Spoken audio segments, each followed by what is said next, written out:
Assalamualaikum, nama saya Kunjung Tomo.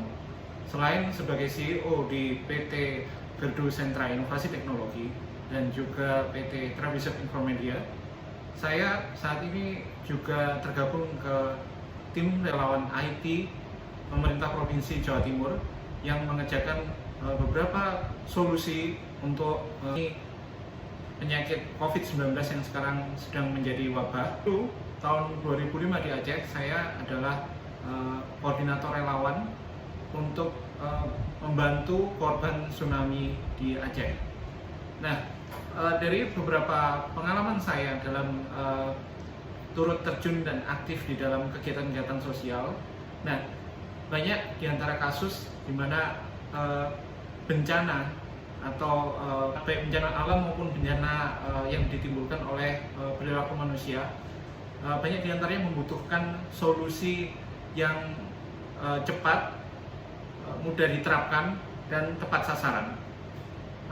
Mengapa saya juga menceritakan latar belakang saya sebagai CEO startup? Itu adalah saya menemukan bahwa upaya kita untuk membangun solusi yang cepat, mudah diterapkan, dan tepat sasaran itu mirip atau berpotongan dengan goal yang berusaha dicapai oleh startup.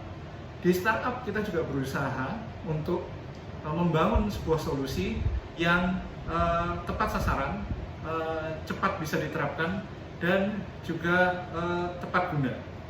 Maka saya ingin menyampaikan di sini bahwa di saat seperti ini, ketika kita membutuhkan banyak solusi yang sifatnya sosial, kita bisa menggunakan cara-cara manajemen yang biasa diterapkan di startup teknologi. Nah, salah satunya diantaranya adalah yang pertama, di startup kita mengenal sesuatu yang disebut sebagai ideation. Ideation itu adalah singkatan dari idea creation, di mana kita berusaha agar kreasi kita yang berdasarkan ide itu bisa dirumuskan menjadi sebuah plan yang lebih nyata berdasarkan problem dan solusi-solusi yang masuk akal dan nyambung. Nah, kemudian juga di startup kita kenal juga sebagai rapid prototyping, kemudian rapid development. Ini semua juga selain di startup merupakan hal yang sangat krusial di kegiatan tanggap darurat bencana seperti yang terjadi sekarang, ada pandemi COVID ini. Sasarannya hampir sama, yaitu bagaimana kita menghasilkan satu produk yang bisa segera diterapkan, bisa segera digunakan. Nah, setelah rapid prototyping dan juga rapid development, kita juga mengenal ada yang namanya metode project management macam Scrum, Kanban. Nah, metode ini sangat penting untuk diterapkan karena selama ini kesannya sebuah proyek sosial atau sebuah kegiatan sosial karena berdasarkan kebaikan hati, karena berdasarkan kedermawanan, maka tidak perlu atau kita merasa menggampangkan, tidak perlu menerapkan manajemen proyek yang baik. Padahal penting sekali berusaha memastikan agar apa yang kita kerjakan itu memberikan impact atau efek yang paling optimal. Karena tentu saja sama seperti di dunia startup, di dunia sosial, resource kita terbatas. Nah, jadi terapkan antara lain pertama, ideation. Di ideation di startup kita mengenal ada yang namanya problem solution fit.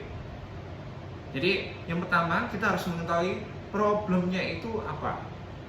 Jadi untuk bisa mengetahui problem itu ada beberapa cara, tapi beberapa cara utama adalah yang pertama, terjun langsung ke tempat perkara, kejadian perkara, atau bergaul langsung dengan orang-orang yang bersentuhan langsung dengan objek peristiwa. Dalam hal ini kita menghadapi bencana COVID, maka kita bergaul langsung dengan personel-personel yang bersentuhan atau bahkan mengalami sendiri penularan COVID ini. Jadi misalnya kita bergaul dengan dokter, kita bergaul dengan personel pemerintahan, kita bergaul dengan personel tanggap darurat, bahkan kita bergaul dengan pasien COVID. Nah, dengan begitu kita akan mengetahui apa sebenarnya problem mereka. Yang kedua, setelah kita mengetahui problemnya, kira-kira solusi apa yang cocok dengan problem ini. Nah itu. Jadi semua yang saya katakan ini sesuai dengan ketentuan, sesuai dengan kaidah di startup itu adalah ongoing proses. Jadi proses yang akan kita lakukan secara terus-menerus. Kita kembangkan, kemudian kita masukkan ke pasar, kita publikasikan akan digunakan orang, kemudian kita evaluasi hasilnya, kemudian dari evaluasi itu kita lakukan perbaikan-perbaikan.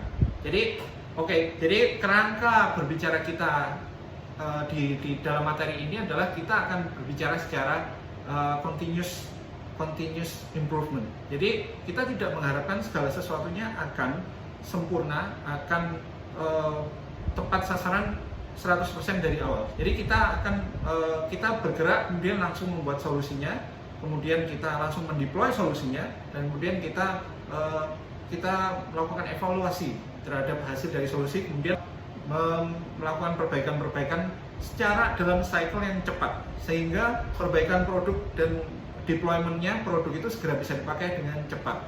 Jadi itu ya, oke. Terus kemudian sesudah kita ideation, kita produk dan solution fit, kemudian kita melakukan tahap berikutnya, yaitu solution market fit. Kalau di startup sebagai sebuah bisnis, market tentunya mereka yang bersedia membayar atau mengakuisisi atau membeli produk kita, karena dari sisi bisnis. Nah, kalau dari sisi kegiatan sosial, misalnya dalam penanganan atau mitigasi COVID-19 ini, maka yang disebut market tentunya bukan yang menghasilkan bisnis untuk kita, tetapi market dalam hal ini adalah orang atau pihak yang akan menggunakan solusi kita dan bisa digunakan secara optimal. Itu ya. Oke. Jadi yang pertama adalah problem solution fit, yang kemudian kedua adalah solution user fit. Oke. Jadi pastikan ini dulu. Oke, terus kemudian yang kedua kita mengenal rapid prototyping atau rapid development. Nah, kita bisa menerapkan itu dengan menggunakan tools-tools yang sudah kita kenal di dunia startup untuk mendevelop solusi-solusi. Misalnya, kita mendevelop apps untuk menyelesaikan salah satu problem yang kita hadapi di COVID-19.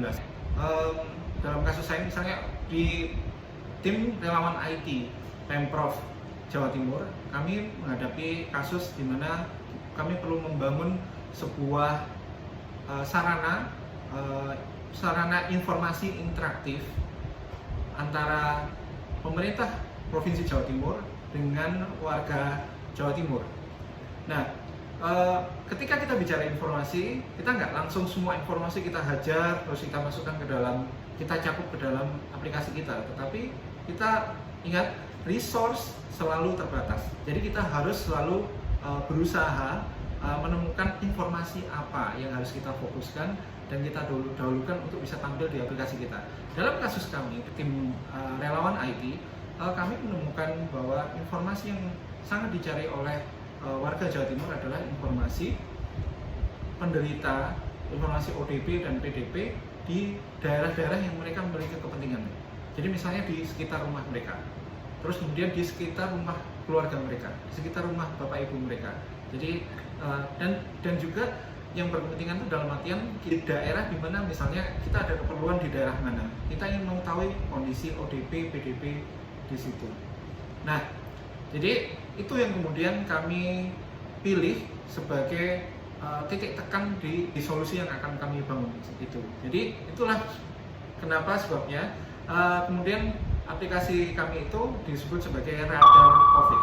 Jadi chatbot radar COVID. Saya akan ceritakan kenapa kita memilih chatbot. Jadi chatbot radar COVID. Radar seperti yang kita tahu adalah alat untuk mengetahui keberadaan benda-benda di sekitar kita. Dalam hal ini yang ingin kita ketahui adalah keberadaan ODP, PDP di sekitar kita.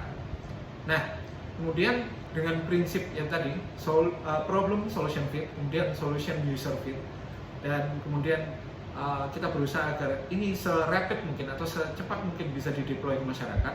Kami mencoba melakukan riset kecil-kecilan dengan cara atau sarana bagaimana informasi ODP dan PDP ini bisa segera didapatkan oleh masyarakat. awalnya kami ingin membangun aplikasi. Kita ingin mendevelop aplikasi. Tetapi setelah kita pikirkan, aplikasi yang baru terutama yang belum diketahui oleh masyarakat pengguna akan membutuhkan satu, waktu untuk mempromosikan atau mengedukasi pasar. Dua, dalam riset kecil kami, tidak semua orang itu mudah atau memiliki kemauan yang kuat untuk menginstal aplikasi yang sama sekali baru di smartphone mereka. Karena untuk masyarakat Jawa Timur, terutama masyarakat yang kelas menengah dan ke bawah, smartphone mereka umumnya tergolong smartphone yang sederhana, tergolong smartphone yang speknya tidak begitu besar. Dalam hal ini memori, jadi RAM dan memorinya itu termasuk kecil, sehingga untuk menginstalasi sebuah aplikasi baru itu tidak selalu mudah, sehingga tidak mudah untuk mengajak orang apabila kita mendevelop aplikasi yang sama sekali baru.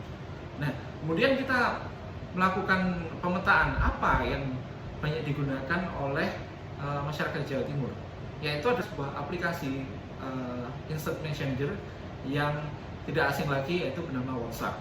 WhatsApp digunakan oleh kami menemukan di Jawa Timur kurang lebih ada 17 juta pengguna WhatsApp, yang itu berarti hampir 50% dari jumlah seluruh penduduk Jawa Timur. Jadi bukan hanya penduduk dewasanya, tapi seluruh penduduk, hampir 50% dari seluruh penduduk di Jawa Timur. Maka kemudian kita pilih apa yang bisa kita lakukan di WhatsApp ini.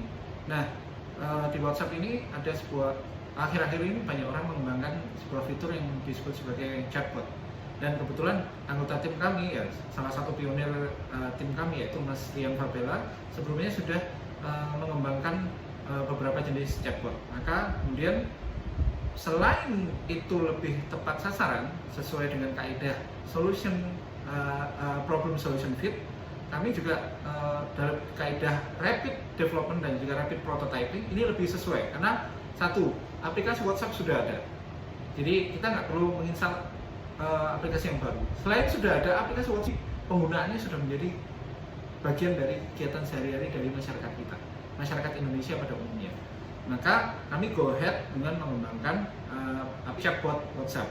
Nah, dalam rangka memenuhi kaidah rapid development dan juga rapid prototyping, dalam pengerjaannya kami menggunakan beberapa tools yang sudah ada dan mudah dijangkau. Dalam hal ini tools-tools yang sifatnya open source.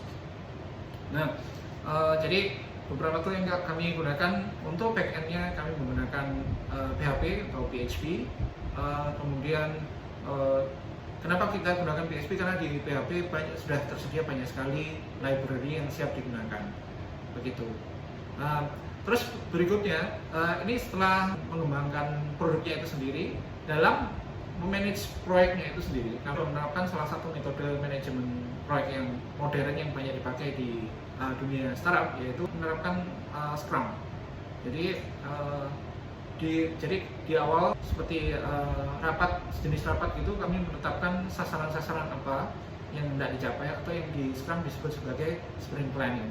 Nah, kemudian saya kebetulan sebagai project manager, ya saya tahu bila Anda sudah biasa melakukan Scrum, mungkin kok ada posisi project manager? Ya, karena ini bukan Scrum yang ideal, jadi Scrum-nya masih belum penuh, belum benar-benar disiplin, sehingga saya masih memposisikan diri sebagai project manager.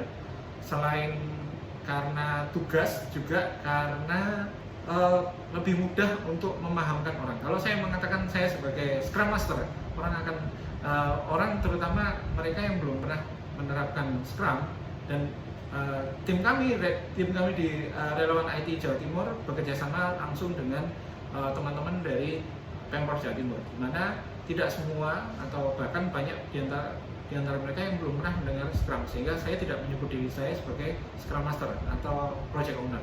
Saya memposisikan diri saya gabungan dari Scrum Master dan Project Owner, yaitu Project Manager. Ya, oke. Nah, saya sebagai Project Manager menerapkan daily Scrum selama 15-20 menit siang hari jam 13. Nah, alhamdulillah teman-teman semua personel baik yang relawan maupun yang dari Pemprov Jawa Timur semuanya nurut. Jadi semuanya nurut untuk bisa, bahkan termasuk diantaranya ada ketua Satgasnya yang Dr. Makian Jibril juga setuju untuk melakukan daily meeting selama 15-20 menit. Tujuannya adalah supaya progres kita selalu terkontrol dan sistematis gitu. Jadi kalau saya recap, yang pertama dalam menerapkan kaidah tech startup membangun solusi yang sifatnya sosial, yang pertama terapkan ideation, yang kedua terapkan rapid development dan juga rapid prototyping, yang ketiga jangan lupa untuk memanage atau mengelola proyek itu seprofesional mungkin, sedisiplin mungkin. Dalam hal ini saya menerapkan Scrum. Ya, jadi begitu Bapak Ibu sekalian, teman-teman semua, pesan saya adalah meskipun ini kegiatan sosial, meskipun ini mungkin amal soleh gitu ya, tetapi bukan berarti kita tidak melakukannya seperti kita sedang mengerjakan pekerjaan profesional. Karena kalau nggak kita lakukan secara profesional menggunakan kaidah-kaidah profesional, maka nanti amal soleh kita, kegiatan sosial kita itu jangan-jangan nanti akan tidak optimal. Tidak optimal itu artinya apa? Menghabiskan banyak uang, menghabiskan banyak waktu kita, menghabiskan banyak tenaga kita dan pikiran juga, tetapi nanti hasilnya tidak banyak orang yang bisa ditolong, tidak banyak pihak yang bisa dibantu, kan sayang. Oke, sekian dari saya Tunjung Tomo, tetap semangat, tetap optimis, hidup Indonesia. Assalamualaikum warahmatullahi wabarakatuh.